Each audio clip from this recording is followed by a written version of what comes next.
Welcome to News 8, and thank you for joining us tonight.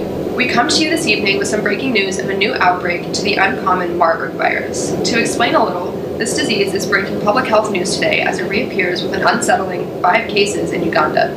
This disease is often compared to Ebola, another hemorrhagic fever with severe symptoms.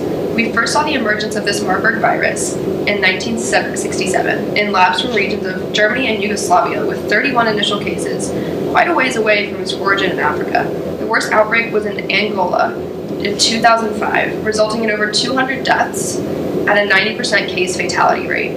Here to bring you more information on this region and the disease is our reporter, coming to you live from the Uganda. Thank you, May. I am here in Uganda to show you what the region brings to the table when it comes to public health. As you can see, this region is not known for its medical knowledge or its human industrialization. We are immersed in nature, and many of the people in this region live a very simple life, lacking proper sanitation and medical care. We can clearly see a diverse mix of wildlife in this region, one of the key factors in the transmission of Marburg virus. Although limited research has been done, the common host for transmission of this disease is actually a zoonotic vector, being the fruit bat. And here is ecologist Dr. Jonathan Towner, who led the CDC team in their investigation.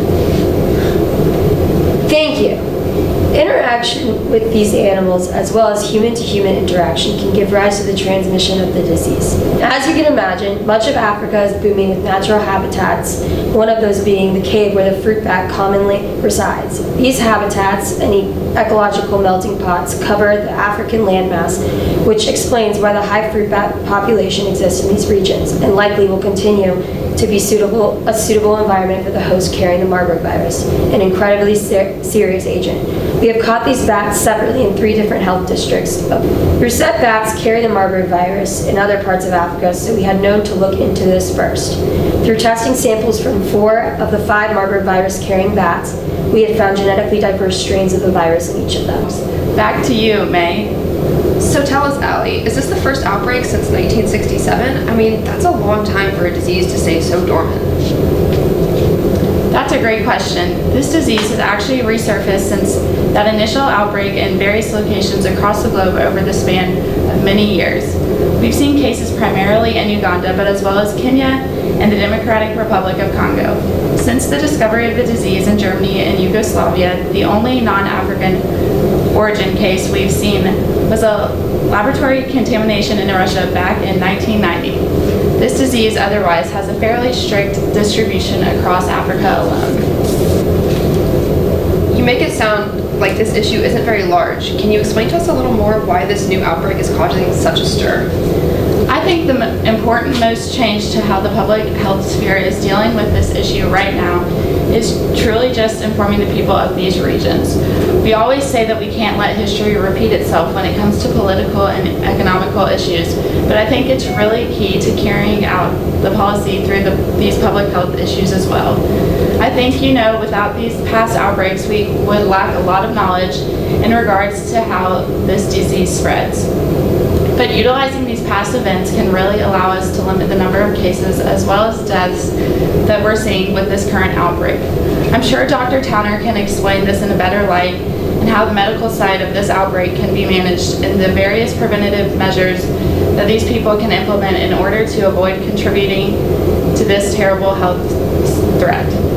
Let's go and take a look at the field itself. Dr. Towner, can you tell us a little more about the risk factors associated with this disease and how the people of Africa can prevent the further spread of this outbreak?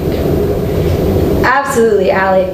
So what we're particularly focused on with this disease is the exposure to fruit bats, like you mentioned before, but also that human-to-human interaction, which with such a highly contagious virus can be dangerous. Although we see all of these cases begin in Africa, we've actually had patients carry this virus from that origin country into international air. This was actually the case for our patient here, Jesse. Would you like to share with the people a little bit about your diagnosis and treatment? Maybe you can give a more genuine understanding of the severity. Thanks, Doc. I'd love to tell you how miserable I've been. It all started when I was working on a study in Uganda. I was a researcher before I got caught in a mess of this disease. I was simply analyzing the effects of the genocide and mental states of people in Uganda. And all along the way of my studies, I found myself camping in very rural areas in Uganda. One night, I was woken up by a bat who had wandered into my tent. The whole event was a blur, but I felt like fighting a bat while trapped in a shoebox. I was just relieved that I had finally gotten the bat out of my tent, but once it was over, I didn't even think a thing about it, and I returned home, and that's when I really started to get sick. And what symptoms did you begin to experience? How did you know you were sick? Well, it started kind of like a normal sickness. I had fever and chills, and then a few days later, I developed a rash, and then after that, I started vomiting, and I had no idea what was going on, so I was rushed to a medical professional, and they put me into quarantine. They asked me a bunch of questions relating to my travels overseas, where I was and what I was doing in Uganda, and they started running tests on me, and they told me that I ended up having Marburg virus. But before that day, I've never even heard of it. So ever since then, I've been isolated, and I've been given different things to regulate my fluids and oxygen intake. They told me I was lucky to feel as good as I do now, since my symptoms seem to be suppressed, but I just don't really know why I haven't been cured. Well, Jesse, like we've discussed, there isn't a cure to this disease. There are only preventive measures that we can take to keep the virus from further development. But recovery is never guaranteed. Clear treatment techniques haven't been developed yet, as they've only been tested in primates so far. In terms of diagnosis, some of the tests that we used included ELISA testing, PCR, and IgM capture ELISA. These terms probably mean nothing to the common individual, but they essentially seek to isolate the virus in order to bring a medical diagnosis within just a few days of beginning symptoms. Because our patient here tested positive for the Marburg virus, we've had to isolate him to avoid the spread through human contact. You mentioned preventative measures, so what are some of the ways to prevent this disease, both for those native to the region and those simply traveling to these countries? Right. These preventative measures that I mentioned, specifically for these African regions, really follow a manual that was developed by the DRC Ministry of Health, the CDC, and the World Health Organization. This manual, Infection Control for Viral Hemorrhagic Fevers in the African Healthcare Setting, outlines the exact steps for prevention in these underdeveloped regions. To give you a brief overview, the manual walks health professionals through the use of precautionary and protective equipment as well as sterilization methods and proper disposal techniques. This directs the secondary prevention efforts, and these same methods are just as effective and important for more developed countries as well. Before this, though, we should strive to maintain primary preventative efforts as well. Avoiding these high prevalence regions and interactions with fruit bats or ill primates can do wonders when limiting the number of cases with the virus. More so, if you do find yourself at risk for exposure and present any of the common symptoms, it is crucial that you seek medical attention as soon as possible so you can be properly diagnosed and isolated as to avoid the further spread to those close to you. Thank you for sharing your knowledge, Dr. Towner. As we await for more information regarding these 5 cases here in Uganda, we're sending you back over to May with News 8 to wrap things up. Thank you, Allie.